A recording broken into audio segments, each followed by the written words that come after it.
Hello అండి అందరికీ. పప్పు చెక్కలనైతే ఇంట్లో అయితే ఈజీగా చేసుకోవచ్చు. నేను చెప్పే టిప్స్‌తో అయితే ముందుగా పెసరపప్పు, సగ్గుబియ్యాన్నయితే నానబెట్టుకోవాలి. పచ్చిమిర్చి, అల్లం, వెల్లుల్లి స్మూత్‌గా గ్రైండ్ చేసుకొని పక్కన పెట్టుకోవాలి. 1 కేజీ వరిపిండి తీసుకున్నాను.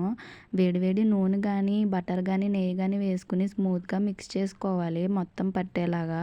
ఇలా ఉండ చేస్తే బైండింగ్ అయితే సాఫ్ట్‌గా పచ్చిమిర్చి పేస్ట్ వేసుకుని మొత్తం మిక్స్ చేసుకోవాలి.